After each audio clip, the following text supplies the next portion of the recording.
les élèves ne savent pas travailler.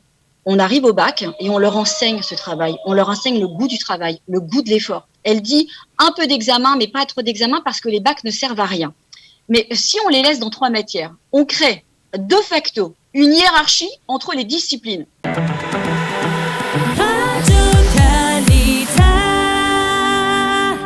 Et ce matin, nous allons parler d'une réforme alors, je ne sais pas d'ailleurs, peut-être on va en parler avec Dr Shoshana Guej Teshuvah, si elle fait beaucoup de bruit ou pas. Mais en tout cas, c'est une réforme qui, dans le milieu des enseignants, fait beaucoup de bruit. C'est la réforme du baccalauréat. Et pour cela, nous sommes donc avec Dr Shoshana Guej Teshuvah. Bonjour, Dr Guej. Bonjour. Alors, on va vous présenter d'abord. On va parler très rapidement de vous. Vous êtes enseignante. Alors, vous enseignez pas mal de choses comme beaucoup d'instituteurs. Littérature, histoire, éducation civique et français au bac. Ah, un peu donc des matières littéraires un peu, hein. Donc voilà que vous enseignez. Oui. Sciences humaines, les sciences humaines. Les sciences humaines. Et ça fait donc 28 ans que vous êtes dans l'enseignement en Israël. Donc vous connaissez bien. Oui, pas seulement en Israël, D'accord, mais vous connaissez bien ce milieu et on va parler donc de cette réforme qui a été annoncée il y a quelques semaines par la ministre de l'Éducation et qui, il faut bien le dire, n'est pas très bien acceptée par le corps enseignant, en tout cas en Israël. On va le voir dans un instant. Avant de parler de ce sujet, du vif du sujet, est-ce que vous pouvez nous dire en quelques lignes, en quelques mots, de quoi s'agit-il ? Quelles sont les grandes lignes de cette réforme ? En quoi consiste la réforme ? Exactement. Alors, il y a 2 grands points. Le premier point, c'est de dire qu'il faut limiter le nombre des examens, donc des baccalauréats. Et elle a décidé d'annuler, littéralement, d'annuler les baccalauréats dans toutes les matières, sauf mathématiques, anglais et hébreu. Ce qui veut dire que les matières touchées, ce sont les matières de sciences humaines. C'est littérature, c'est Tanakh, c'est histoire et c'est éducation civique.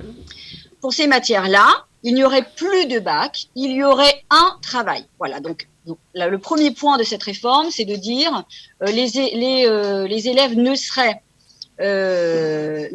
soumis à un bac que dans 3 matières.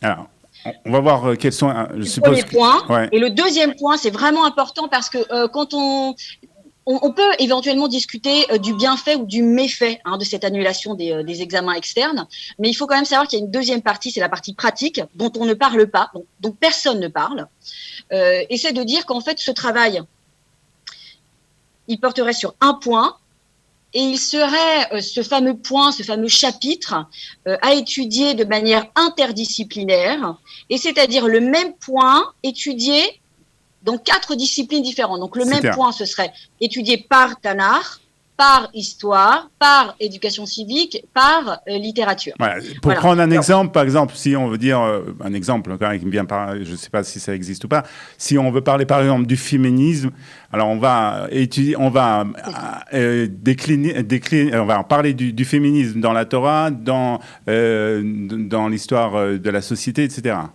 Exactement. Et c'est exactement ça. Donc, il faudrait en plus choisir un sujet qui mette d'accord tout le monde. Un sujet qui existe dans ces 4 matières, et sincèrement, ils sont quasiment inexistants. Et il faudrait se dire que c'est ça le plus important pour nos élèves. J'ai compris. Voilà, c'est le bagage qu'on veut leur transmettre. Voilà. Donc, en gros, la réforme, ce serait ça. Alors, on va parler peut-être des raisons pour lesquelles la ministre, les raisons qu'elle a données en tout cas pour ça. Mais est-ce que cette réforme est liée au fait que pendant les années du Corona, on a limité aussi le nombre de matières au baccalauréat ? Alors, on n'a pas limité, tout à fait. Pardonnez-moi de préciser, on n'a pas limité. On a simplement dit qu'il y aurait certaines matières qu'on passerait de manière interne, c'est-à-dire c'est le professeur de l'établissement qui rédigerait un examen. Cet examen serait soumis au madrich ou à la madricha. Et après accord, donc, c'est-à-dire du picoar, on pourrait faire cet examen. Effectivement, c'est l'enseignant qui note. Donc, il n'y a pas eu de limite. Il y a un examen qui vient sanctionner la fin de l'année. Excusez-moi, je suis dans les couloirs de l'école, donc ça crie. On comprend très bien. C'est normal. Donc, il n'y a pas eu moins d'examens. Il y a simplement eu, par exemple, les établissements devaient choisir entre histoire et éducation civique. Une matière pnémi, interne, une matière hitsoni, externe. Donc, il n'y a pas moins d'examens, il y a simplement moins d'examens externes. D'accord. Alors, je voudrais savoir quelles sont les raisons avancées, en tout cas par la ministre de l'Éducation, concernant justement le fait de vouloir mettre en place cette réforme. D'accord. Donc, j'ai fait mes devoirs. J'ai relu toutes ces déclarations. Et ce sont des déclarations de principe où elle dit que il n'est pas normal d'avoir autant d'examens et que c'est surtout superficiel. C'est superficiel parce qu'on apprend au bachot. En gros, elle dit on bachote, on apprend par cœur et le lendemain on se souvient de rien. C'est trop superficiel et ça ne prépare pas nos élèves à un avenir professionnel et académique. Donc elle dit la réforme c'est fait pour leur donner des outils dans leur avenir professionnel académique, ce sont ces termes.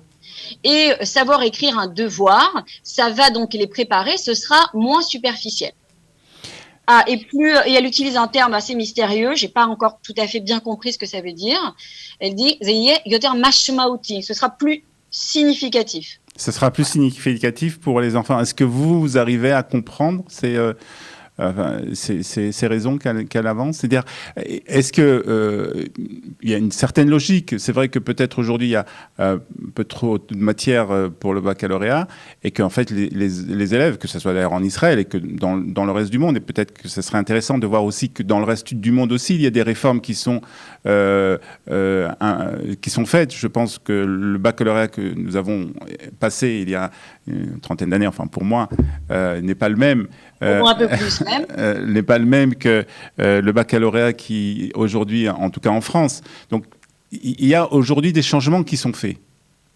Mais complètement, mais il y a déjà eu une réforme. C'est-à-dire qu'en fait, chaque ministre de l'Éducation, c'est la beauté du système parlementaire en Israël. Chaque ministre de l'Éducation veut laisser, si vous voulez, sa trace et fait une réforme.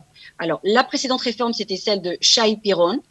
Et effectivement, il a fait une réforme intelligente et qui s'aligne avec les politiques éducatives du reste du monde, à savoir un examen externe, donc anonyme, comme on connaît, d'il y a 40 ans, 30 ans, allié à un examen continu. Cet examen continu vaut pour 30% de la note finale, donc ce qui permet de récupérer quasiment tous les élèves. Moi, je peux vous dire que dans mes matières, il y a 100% de réussite, mais même, pourquoi? Parce que même les élèves qui ratent leur bac, l'examen externe, ils sont récupérés par ces 30%-là. Donc, cette réforme-là, elle est en harmonie avec tout ce qui se dit, tout ce qui se pense et tout ce qui se fait dans le reste du monde. Mais c'est 30%. Il faut, voilà. Mais là, donc, la nouvelle ministre dit non, même pas 30%, 100% interne sur un sujet. Mais est-ce que c'est pas le fait justement d'avoir des examens internes et des examens externes, c'est pas une trop grosse charge pour les élèves? Pas du tout.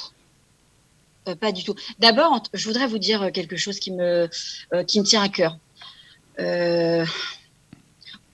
Pourquoi l'école devrait-elle être facile, simple? C'est-à-dire que la nouvelle génération, elle a perdu le goût de l'effort. La nouvelle génération, elle veut tout de suite facile. On prend la télécommande et allez, on change de chaîne, on change de prof, on change de matière. Les élèves ne savent pas travailler.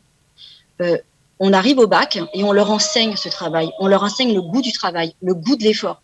Donc non, il ne faut pas que ce soit trop simple. Parce que si c'est trop simple, ils vont sortir et finalement, au lieu de les avoir préparés à la vraie vie, on ne les a pas préparés du tout et ils vont s'écrouler.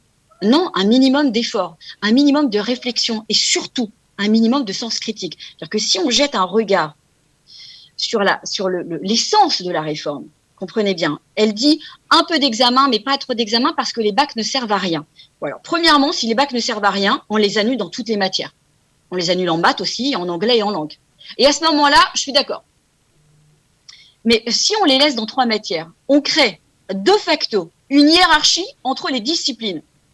Pourquoi les mathématiques et l'anglais seraient-ils plus importants que la Torah, que l'histoire? C'est vraiment une histoire d'identité de la nouvelle génération. Quelle est la nouvelle génération qu'on veut façonner? Une génération sans aucun sens critique, sans aucun sens civique, sans aucune conscience du passé et donc sans outils pour analyser l'actualité et notre futur. C'est-à-dire que quand on allume la télé, vous et moi, on allume la télé, on regarde le téléjournal, on nous dit voilà, il y a un problème au niveau de la coalition, l'opposition, la loi, etc. On comprend tout de suite, mais on comprend tout de suite parce qu'on a étudié l'éducation civique. Oui, mais peut-être que justement... Quand on nous dit voilà, Balfour, etc., il y a des problèmes au niveau des frontières, Cavallero, Cafsagol, etc., on comprend tout de suite parce qu'on a fait un minimum d'histoire. D'accord. Quand on nous dit Dreyfus, la France, antisémitisme, la montée du nazi, attention, une crise économique 29, ça peut causer des montées de totalitarisme, on comprend parce qu'on a étudié l'histoire. Mais si vous annulez l'histoire, vous annulez l'éducation civique, on va créer une génération. Oui, alors ils seront bons pour l'high-tech, ça c'est bon. Si c'est ça la nouvelle génération qu'on veut créer en Israël, c'est bon. Ceux-là, ils sont prêts. Ils sont prêts pour l'high-tech, ils sont prêts pour une société mercantile et purement mercantile, sans aucune identité. Alors, j'ai envie de vous dire que ce que je vous dis, c'est bon pour tous les pays. Il ne faut pas annuler sciences humaines. Au contraire, il faut en ajouter. Si elle pense, la nouvelle ministre, que c'est trop superficiel ce qu'on apprend, alors là, je suis d'accord, pour le coup, c'est trop superficiel. On va trop vite sur la Seconde Guerre mondiale. On va trop vite sur plein d'événements. On n'apprend même pas la décolonisation. Bref, on n'apprend pas beaucoup de choses. Mais si elle a envie que ce soit plus profond, il faut ajouter des heures. Il ne faut pas en enlever. Voilà. Mais ou alors, il faut justement, c'est pas 2 épisodes d'histoire qu'il faut faire, c'est 3 ou 4 ou 5. Justement, là, je suis d'accord. Le but, justement, peut-être, c'est de préparer ces enfants qui vont entrer après dans un monde où ils vont aller à l'université, ou justement ce monde de high-tech. Alors, c'est peut-être le but de l'école aujourd'hui, de les préparer à ce monde-là ? Oui, mais préparer, c'est pas annuler. C'est-à-dire que d'abord, s'ils vont aller à l'université, ils vont devoir lire et écrire. On est d'accord ? Ouais, on est d'accord. Donc lire et écrire, je vois pas très bien comment on va faire sans littérature, sans histoire, sans éducation civique, sans Tanakh. Le ciment identitaire dont a besoin toute société, et encore plus la société israélienne, c'est un autre débat, mais on sait très bien que cette société, elle est complètement déchirée, elle repose sur un ciment en commun, c'est-à-dire une histoire en commun et sur Tanakh. Donc déjà d'un point de vue social, pour le tissu social, ce sont des matières nécessaires. Pour leur futur académique, c'est évident qu'on ne peut pas se passer des sciences humaines. C'est absolument évident. Bon, maintenant, si vous me dites que le futur d'une société, c'est uniquement l'high-tech, une société mercantile qui gagne de l'argent, c'est un autre débat. Ouais. Est-ce que c'est ça qu'on a envie pour nos enfants? Moi, c'est pas ce que je veux, ni pour mes enfants, ni pour mes élèves. Je leur souhaite d'avoir les capacités cognitives de lire un journal et de savoir lire entre les lignes. Et de savoir dire, ça c'est une information et ça c'est de la propagande. Voilà. Est-ce que les enseignants, le corps enseignant a été consulté justement concernant... Absolument pas. Et alors là, j'ai envie de vous remercier d'abord parce qu'on a consulté aucun enseignant. On a simplement demandé leur accord aux chefs des syndicats, donc la Histadrout et surtout le Irgun Amorim. Et alors là, écoutez bien, parce que c'est vraiment... c'est énorme. Je ne sais pas comment on peut encore enseigner aujourd'hui. Le chef de l'Irgun Amorim demande à la ministre, écoutez, au lieu de faire cette réforme d'un coup, en bloc, sur toutes les écoles, tout Israël, venez, on fait un pilot sur 5, 6, 10 écoles et on va voir ce que ça donne. Et comme ça, on pourra apprendre éventuellement des erreurs. Madame la ministre, seule, décide qu'il n'y a pas de pilot et il faut que ce soit appliqué sur tout Israël en même temps. Donc, il n'y a même pas de dialogue. On ne nous a pas consultés, on ne nous a pas demandé. On a demandé à personne sur le terrain, est-ce qu'il est possible d'enseigner à des adolescents en 2022 sans examen? C'est-à-dire vous voyez, il y a plusieurs fronts. Il y a premièrement le front idéologique. Ouais. Est-il possible de laisser 3 examens et d'annuler les autres sans créer de facto une hiérarchie entre les matières? Est-ce que vous voulez enseigner à la prochaine génération que ce qui compte dans la vie, c'est les maths? Ouais. Bon, moi, non. Non, c'est pas les maths. C'est bien les maths, c'est magnifique. C'est magnifique. Les maths, c'est la base de la physique, de l'ingénierie, c'est magnifique. Mais c'est pas l'essentiel. D'accord? On a quand même, il y a d'autres choses à cultiver. Est-ce que vous, en tant qu'enseignant, ça va changer quelque chose dans votre travail? Parce qu'on peut aussi peut-être comprendre l'opposition. Attendez, laissez-moi poser la question. On peut peut-être comprendre l'opposition du corps enseignant, justement, par le fait, justement, que ça va peut-être changer la façon de travailler, ça va être une charge de travail en plus, ça va être des devoirs à corriger en plus, et peut-être que c'est de là d'où vient l'opposition du corps enseignant. Non, alors c'est pas de là que vient l'opposition. ça ajoute à l'opposition. Donc, il y a premièrement une opposition de principe. Si on annule les examens, on les annule dans toutes les matières. On ne crée pas de hiérarchie entre les matières, entre les disciplines. Il est impensable de dire que mathématiques, c'est plus important que Torah. C'est impensable. C'est-à-dire que on est en Israël tout de même. Ce pays, sa raison d'être, c'est d'être la nation du peuple juif. Sans entrer dans des débats à droite, gauche, extrême droite. Non, c'est un minimum. Donc, premièrement. L'histoire, c'est pareil. Bien sûr. Bref. Donc, il y a premièrement un débat de principe. Mais une fois même qu'on entre dans les détails de cette réforme, vous comprenez bien que donc, c'est un sujet qui sera choisi par qui ? Quel est le sujet ? Dites-moi, mais même en histoire, qu'est-ce qui est plus important ? Je ne sais pas moi, la guerre de 67 ou la Shoah ? Qu'est-ce qui est plus important ? La montée du nazisme, des totalitarismes dans le monde ou, je ne sais pas moi, la déclaration d'indépendance en 48 ? Sur la base de quoi on va créer une hiérarchie à l'intérieur même d'une matière pour dire ça, c'est plus important que ça ? En plus, il faudrait trouver un sujet en commun à 4 disciplines. Bon, je vous mets au défi de trouver un. Moi, je me suis cassé la tête. On s'est assis avec d'autres profs pour trouver. On n'a pas trouvé. On n'a pas trouvé. Donc, entre histoire et littérature, oui, bien évidemment, il y a énormément de sujets en commun. Mais déjà, entre Ezrahout et histoire, il n'y en a pas. Alors, ajouter avec sa Torah, on n'en a pas. Bon. Mais en plus, c'est complètement une autre capacité qu'on demande et un autre travail qu'on demande aux enseignants. On demande aux enseignants de s'asseoir dans une classe pleine avec des adolescents. Je vous rappelle, parce que l'adolescent, c'est pas des enfants de 7-8 ans. C'est des enfants de 16-17 ans qui ont envie de tout sauf d'être en classe. D'accord ? Et on leur dit, va falloir faire une recherche sur Internet et à la bibliothèque. Donc, ils savent même pas ce que c'est une bibliothèque. La nouvelle génération, elle sait pas ce que c'est une bibliothèque. Elle sait même pas comment on prend un livre, de quel côté on l'ouvre, le sommaire, les pages. Ils savent rien. D'accord ? Il va falloir faire cette recherche et puis on va écrire un travail. Alors, vous savez ce qu'on va leur enseigner comme véritable capacité pour le monde de demain ? À chercher sur Internet un travail tout fait et à le payer. Voilà ce qu'on va leur enseigner. Donc, on va creuser encore plus, si c'est possible, le fossé entre le centre et la périphérie. On va donner un bac qui soit basé finalement sur quoi ? Sur la supercherie, sur la tromperie, sur j'ai payé, j'ai pas payé. Il y a combien de sages, il y a combien de tzadikim dans des classes d'enfants de 16-17 ans pour aller faire un travail qu'on peut acheter, pour se casser la tête pendant 1 an sur un sujet. Mais ils ont besoin d'être motivés, ils ont besoin d'être tirés, ils ont besoin de cet examen final. Alors après, il y a des changements, qui sont nécessaires dans les programmes. On va devoir conclure. Juste pour terminer, visiblement cette réforme va être mise en place, je suppose, dès l'année prochaine. Comment Non. Elle ne sera pas du tout mise en place. Pourquoi ? Parce que personne ne sait comment on va faire pour allier 4 matières. Et qu'il n'y a eu aucun document, aucune directive, rien. Ah oui, alors attendez, ce que vous savez peut-être pas aussi, c'est qu'il y a des détails d'un point de vue économique dans la réforme, c'est que maintenant, donc, les écoles, ils vont avoir un budget, les directeurs vont devoir gérer leur budget, et dans leur budget, ils vont devoir décider s'ils paient, oui ou non, le service d'une madrecha dans chaque discipline. Alors, figurez-vous bien que s'il n'y a pas de bac en sciences humaines, l'école ne va pas dépenser de l'argent pour faire venir une madrecha qui va expliquer aux enseignants comment on fait pour enseigner à écrire. D'accord. Vous savez, je voudrais vous dire quelque chose, c'est à l'université. Et on terminera sur ça, Shoshana. À l'université, il n'y a qu'en 3e année, au niveau des séminaires, qu'on écrit un travail de recherche. En première et en 2e année, on accumule des connaissances, Pourquoi voulez-vous déplacer le problème ? S'il y a quelqu'un qui a envie d'approfondir un sujet, je comprends cette nécessité d'approfondir. S'il y a un élève, quelqu'un qui a envie d'approfondir un sujet, il va à l'université, il étudie dans le département et arrivé en séminaire en 3e année de licence, il va commencer à écrire une recherche. Voilà. Au lycée, les élèves ne savent pas écrire.